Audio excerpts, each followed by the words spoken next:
selalu memikirkan tentang keadaan mereka, anak sihat ke, anak ada aksiden ke, anak mabuk ke, anak makan dadah ke, anak terlanggar orang. All this is playing in your head as a mother all the time that we have this in our mind. Betul kan ya?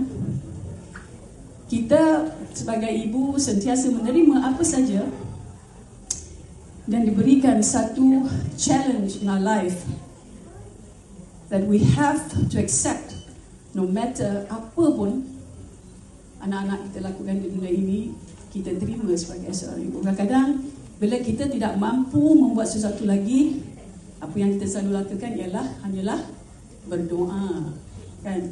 Doa siang malam, sujud, doa, duduk kat dapur berdoa, tengah masak berdoa, tengah menyanyi berdoa. So the entire works. Terima kasih Syam, our musical director. Thank you so much.